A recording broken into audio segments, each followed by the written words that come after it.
Buenas noches, soy Marisela Gómez Serrano. En esta ocasión quiero abordar el tema del modelo educativo en México. Para ello hablaremos en primer lugar del alcance de dicho modelo durante el siglo XX. Más adelante comentaremos sobre las perspectivas a futuro del proceso educativo de nuestro país.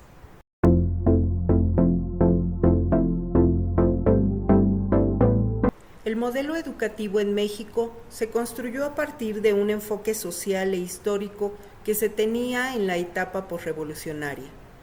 El sistema educativo mexicano se fue conformando con base en un proceso ideológico orientado a la formación de cierto tipo de individuo, mientras se transitaba por la reciente solución de conflictos internos, la reconstrucción de una nación sin una economía organizada y su deseo de insertarse en el panorama internacional. Se buscaba que la educación a cargo del Estado tuviera una finalidad meramente productiva y civilizatoria de una población que necesitaba educarse y formarse como un trabajador eficaz.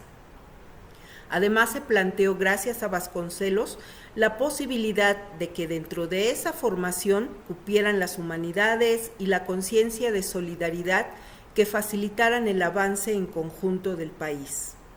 Se crearon universidades, escuelas técnicas y escuelas técnicas industriales de nivel superior.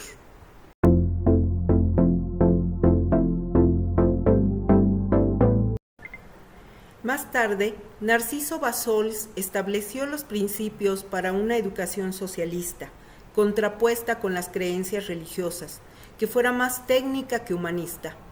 Se incrementó el interés por la educación en las zonas rurales a la par de las misiones culturales del periodo previo.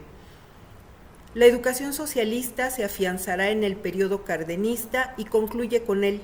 De 1940 a 1980, el interés se centró en la educación básica.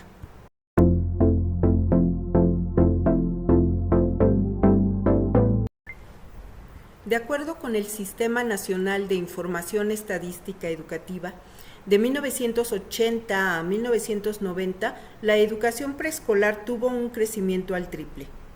Esto se explica porque en el periodo del presidente López Portillo, este fue uno de los objetivos plasmados en el Plan Nacional de Desarrollo.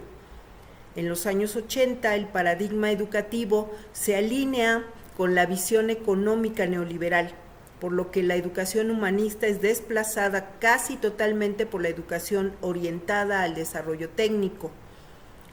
Además, se propuso impulsar la enseñanza técnica como medida para superar las dificultades económicas e insertarse adecuadamente en el mercado laboral. Lo que importaba no era la formación humanista, sino las cantidades de egresados de las instituciones como muestra de calidad en la educación.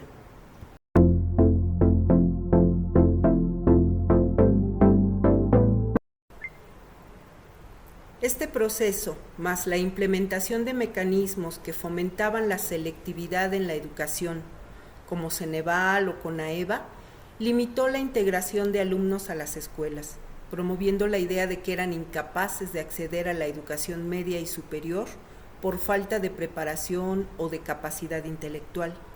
La verdad es que el Estado fue incapaz hasta de disminuir el analfabetismo de la población. En el modelo económico neoliberal adoptado por México, se profundizó más la separación de los principios humanistas y la calidad de la educación integral.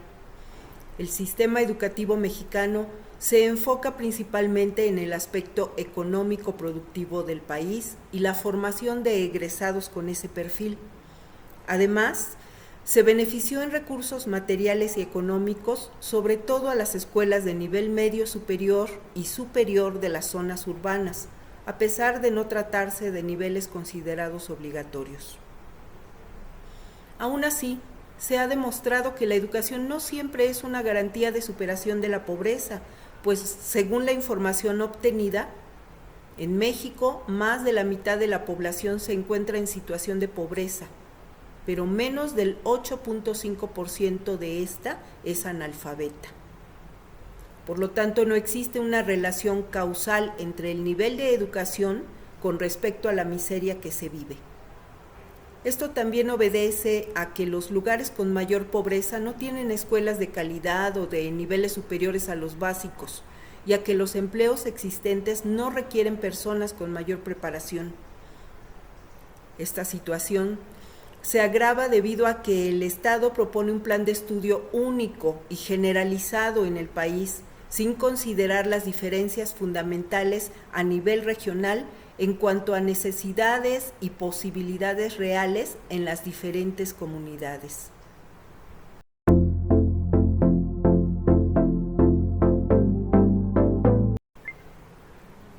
Como puede verse, el modelo educativo tradicional primero intenta resolver las necesidades del aparato productivo, después las necesidades económicas del Estado y por último el problema social de los habitantes de la nación.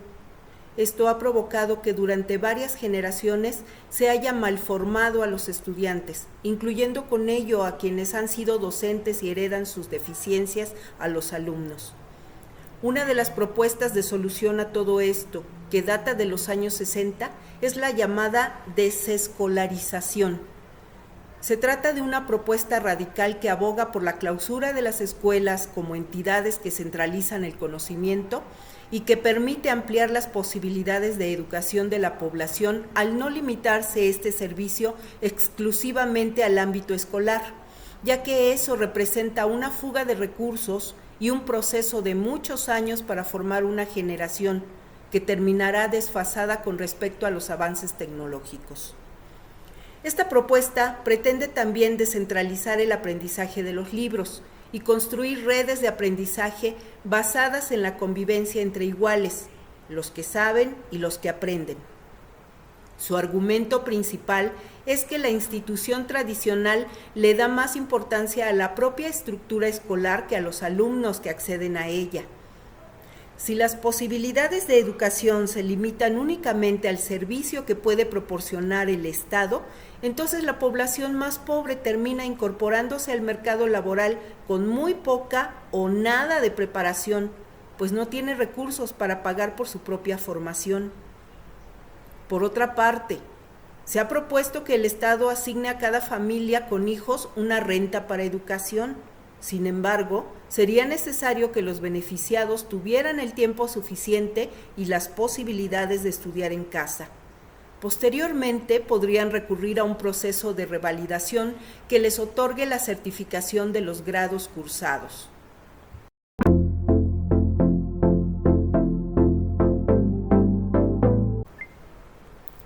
Por todo lo anterior, se considera necesario reformar el proceso educativo para generar mejores condiciones y más opciones de educación, que no sea solo para unos cuantos.